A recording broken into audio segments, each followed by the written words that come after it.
All right. So today I have on with me my close friend, Justin Olivas. We were in the Navy together. We had a couple fun deployments. Well, today we're hopping on for this call because you just finished up my 6-week training program. We just want to talk a little bit about the experience of everything because it was set up in a group format to where there's a few of us interacting with each other and having conversations. So to start this, I first want to ask why did you choose to make the investment for yourself? I started doing it because I was like in a really unhappy place, and I just wanted to. I needed something different, so I thought you've always told me about working out. It always helped you out with your mental health, so I started doing it, and it actually helped me out a lot. Like I got better confidence, and I just feel a lot better about myself. And with that, so we went through some discussion posts, like we more than just the actual physical training aspect of it. And you actually had an extra challenge because you started the process working out at home. But what was interesting was you were one of the first ones, like within when we talked about or when you wrote the discussion post, like you were always kind of like the leader within that. Like you were always like kind of the first one to have it done. And I'm just interested for you to give a little bit of give a little bit of like how you operate as an individual. Because you sent a text last night to the group talking about something that you learned within the military, that quote that you Yeah. remember from Chief Rutherford. What was it that he said, and how has that like kind of impacted your life in a sense? Well, he had three simple rules about like just how to just how to do your job, but I kind of put that in like life. Show up on time, show up looking good, and do your job. And you have continued that not only in the program that we did, but you've found success with that within your job. Hmm. Um, Tell how that has played out within, because you've had some honestly incredible progressions within your career within the past few months even.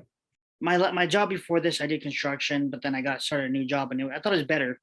It was a clean job, so that's why I decided, instead of going to work with my hair all raggedy and my beard all bushy, I started cleaning up my beard, doing my hair, yeah, making sure my uniform was nice, and it actually helped me move up a lot. Like I had a better attitude at work.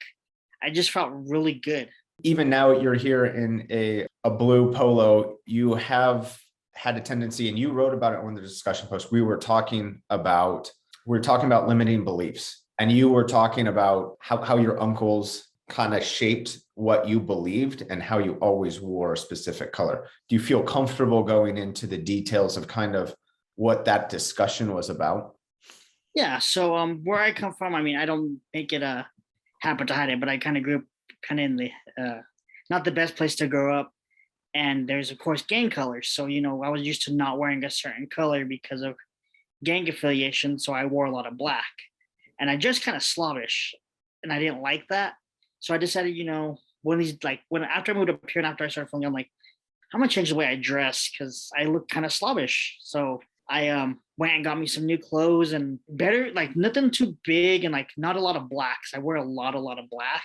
Well, I think the interesting takeaway I had from that was you started wearing black as a child because you didn't want to wear it. You said your other color option was red and you didn't like red. No. So you chose black, but then you also said that you don't like black, but you've continued to wear it. So it's interesting how the influences that occur on us when we are children, like you're in your 30s now, and Yeah. you are still wearing black, and like it just triggered to you within the past month, like, dude, why am I still wearing black? Right. Like I need to make a change. Yeah. Oh, I'm still making changes. I have a super shy personality. I mean, yeah. I mean, I remember when we first started doing these video calls, I was shy and I did not. I'm not gonna lie, I did not enjoy them at first. These helped me pull myself out of my shell a lot more. I just feel like since I started the program, I feel so much better about myself. Go into more detail, because you've mentioned that like your posture improved. Yeah. So that was one thing. Go into a little more detail about how you feel better and why you feel better. So like I have really bad posture, or had, I should say. Well, it's still kind of there. Um and ever since I started these workouts and like, just doing the program in general, not even just the workouts, but like discussing and like, I constantly put myself down, but I started not doing that as much. And I noticed my posture is getting better. I'm sounding a lot taller, a lot prouder. My arms are getting a little bit bigger. Finally, I don't walk looking at the floor no more. When I walk on to work, I walk with my head up and I look straight up, or I look at people because I'm short, but it feels really good just to not have to like be that shy guy that just stares at my feet when I walk. Yeah, well, just pulling your shoulders back and keeping your head high. Not only does it give you confidence, but it exudes a presence. And like, yeah, okay, maybe maybe you're a little shorter, but it exudes a presence that you are confident in who you are. And although that might still be something that you battle with, Mm-hmm. and that might always be something that you battle with. It's honestly, it's awesome to see you kind of like coming into your own a little more. Yeah. Going back to the whole work thing, how you said I progressed so far in this career. I started this job a year ago, like about a few days ago was my year mark, and I'm already into management. I mean, I think part of the reason you may have chosen to actually do the programs because you've seen how some of the things that I've researched and talked about have actually influenced the way that you kind of approach life. And I think that's because you show up every day, like you said, what Chief Rutherford told you. Yeah. Show up on time, do your job, look good. But then I think you added on top of that, it's easy within any work environment to get sucked into the daily, just the conversations, the Mm-hmm. gossip, the complaining. Mm-hmm. And once you kind of get sucked into that everyday way of living, it holds you back. And I remember because sometimes you would tell me about it, and I think you were able to pull yourself out of that. And you told me yesterday, you told the group that there's a lot of people at your work who look up to you that Yeah. you didn't even recognize. You can't be a boss, you have to be a leader. And in order to be a leader, you got to set your people up for tools for success. Give me your definition of a good leader, because we've seen good leaders and bad leaders. Yeah. So for me, a good leader is someone who is there, even though that they're higher up, they're still part of the team. They don't see themselves above, they see themselves equal to what you are. I hold myself to higher standards, and I expect to be held up to higher standards versus everybody else. I just don't want to be let people down in a sense to where work-wise, I'm there to be your supervisor. I'm there to make sure you're safe and you got the tools you need to be successful for a successful shift. Yeah. Well, and one thing you touched on is you don't want to let people down. Yeah. And I think that aspect of you is one of your greatest assets, but I think that also can be, for many people, not just you, a crutch. Yes. Tell me how you've figured the balance between overextending yourself to where you're setting yourself behind and still caring enough and not wanting to let people down to make it towards actually a positive aspect of your life rather than being something that you're like that consumes you. So, I mean, it's a good reference, and a lot of people use this a lot. It's when you're on a plane, put your mask on first. Save yourself first. Don't put anybody else's needs before yours, because you can't help anybody else if you're not helping yourself. That's how I learned. Well, and you've learned the hard way. Yes. And I think many of us have learned the hard way. So let's go into, because I had all of you guys take a disconnect day because I have felt that isolation has been one of my key aspects to being able to tap into my creative side, to be able to come up with new ideas and progress me forward. Tell me a little bit about what you experienced on your disconnect day. Okay. Yeah. So my disconnect day was actually pretty awesome. I'm kind of used to being a loner, so it's nothing new to me. But I just found a way to channel that loneliness. Well, I shouldn't say loneliness, but that alone time to a more positive state. That versus always negative. Like, I'm so lonely, nobody wants to. I turned into like I could work on myself. Just get creative, get those juices flowing. Just get super, make it about me. Like literally make it about me. I enjoyed it a lot. Like when I did my meditation, like I told you, I got so relaxed, like the last like 5 minutes, I fell asleep. Walk me through your day. So my family went down to Colorado. So after I got out the shower, I kind of like got myself dressed up. I got really dressed up, but I went for out for like kind of like a hike, but not really like walking on a trail basically, just being outside, getting some sunlight. I came home. Then I was like, all right, time for me to do my meditation. So I put on my and when I did my written meditation, some people like words. I do not. I just like sounds. So I just put that on and I started off in a sitting position and I was like really focusing, but I was like, I can focus more. So I actually lay down on the ground and listened to it. And I was like, all right, this is cool. This is cool. But then I was like, I want to change my atmosphere too. Cause it was like, when I saw it was really dark, then I was decided like, I'm in a good state of mind. So I opened up my curtains to my basement and let the sunlight in and I continued my meditation. You have the ability to lucid dream. Yes. Did you have any like crazy visualizations or anything like that throughout your meditation? Not really. Like when I do my meditation and I like my visualizations are usually just like me sitting in an empty space. Like I don't want to use the word empty, but it was empty, just out there, just floating. And I can just like feel like positivity being sucked in and like negativity just being pushed out at the same time. It's like really cool. I think that's why I decided to open the windows to like let the light in versus like all that darkness. I don't know. It gave me like energy. I felt like energized. I felt really good.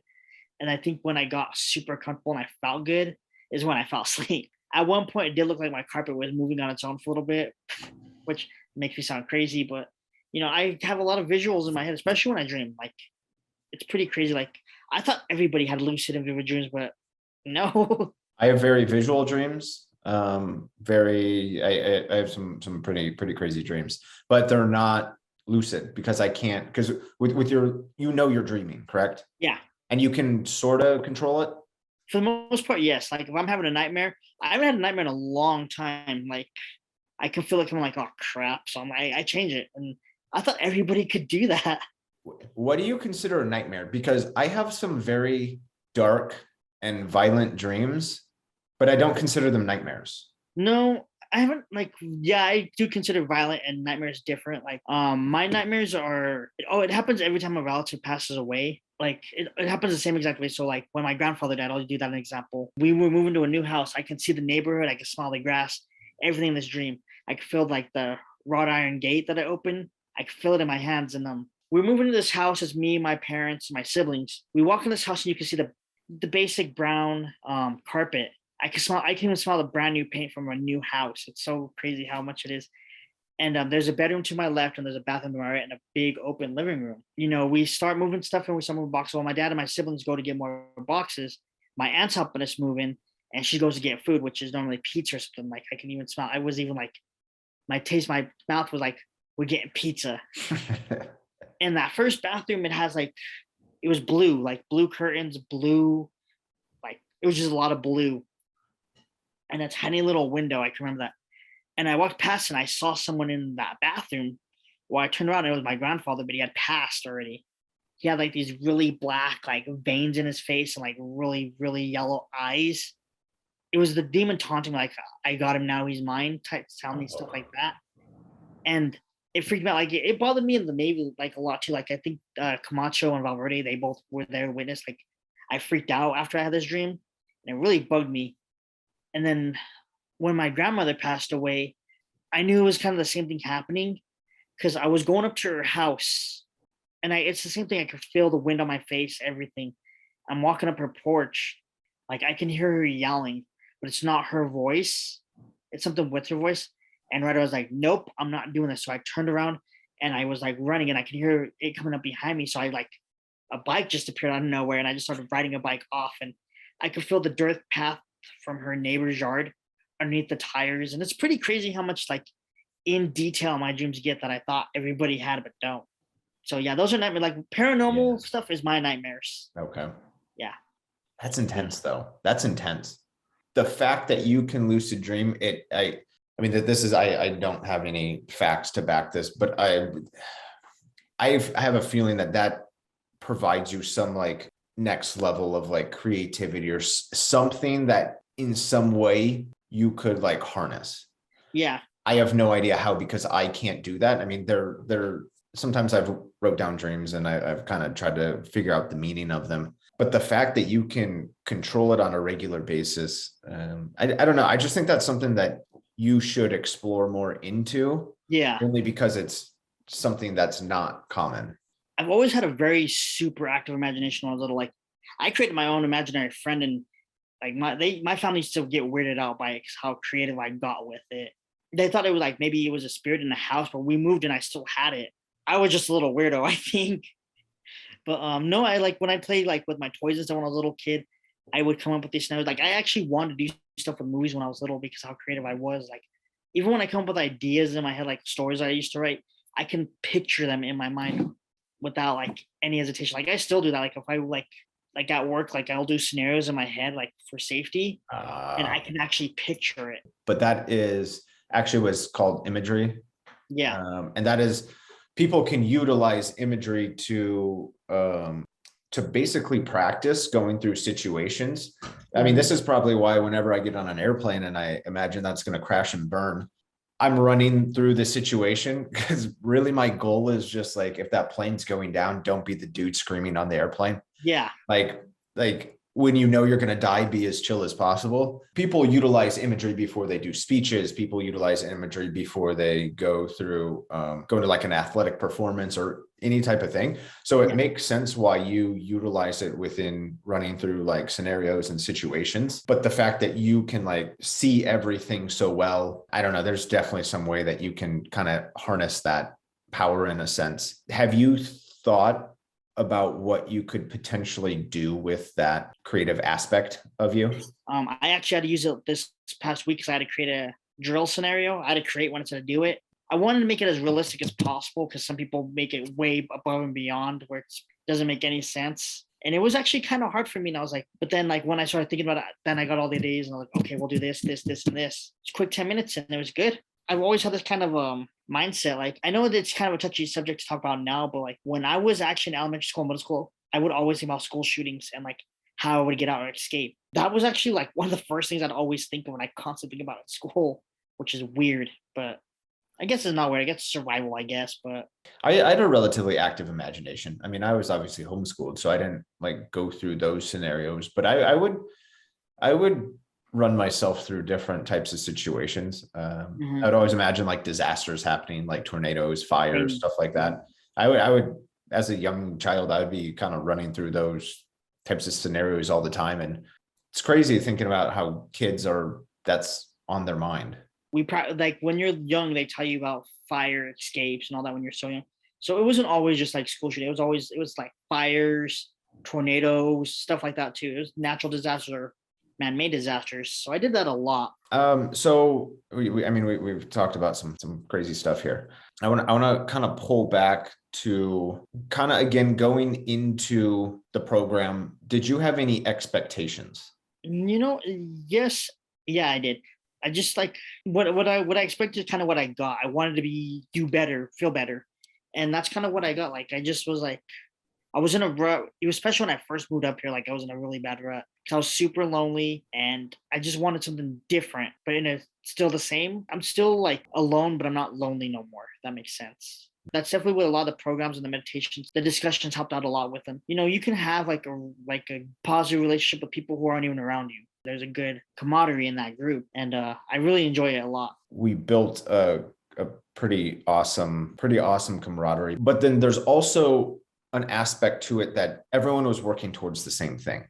Yeah. Like you're all working on a common goal. You're all working towards something similar, but you all walked into it with your own goals. Yeah. You all walked into it wanting to get something different out of it.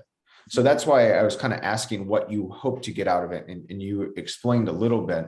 I feel an issue that is kind of within the way sometimes business is operated and things are done is we want to put everyone into like one box and hey, you do this cookie cutter program and you get this out of it. Like, I feel like there's so much. I mean, we even see within like politics, we see within religion, like if you fit into this one aisle, then you're like doing things right. If you don't, you're doing things wrong. And I think it's important to recognize that we can all do the same thing for a different reason. and understanding those differences and being able to take advantage and optimize what we want to work towards. Like you coming to do the program with me does good if you get out of it what I want you to get out of it. I guess, what did you come in hoping for and you got? And I would actually like you to tell me if there's anything that you hoped you would get and you didn't get out of it. Ultimately, what I wanted was, and it kind of backtracks a little bit, more people who are similar to me, who like, that's what I want, like, to know that I'm not actually going through something alone, I guess. I mean, yeah, we all have different goals, we have all different mindsets, but like, you can say that you did something together with the team instead of just by yourself. Like, yeah, it's cool to accomplish something by yourself, but like, it's also like super good to have like, know someone has your back. Absolutely. I mean, and I think that's where a lot of people become so tightly knit. They try to fit into some type of tribe or some type of community, because community is essential, because we are creatures designed to be loved and to give love and to feel wanted and needed. And I think that's a real issue, is when we don't feel that we are needed. But there is also, like you said, that benefit of like working towards the same goal with or not the same goal, working towards your own goal, but within a supportive group. Now I'm interested, was there anything that you hoped to get out of it that you didn't? And you can be super honest. And It's just kind of hard for me to think, because like I got so much out of it. I'm gonna be honest, there's definitely something there. I just can't think of it right off the bat.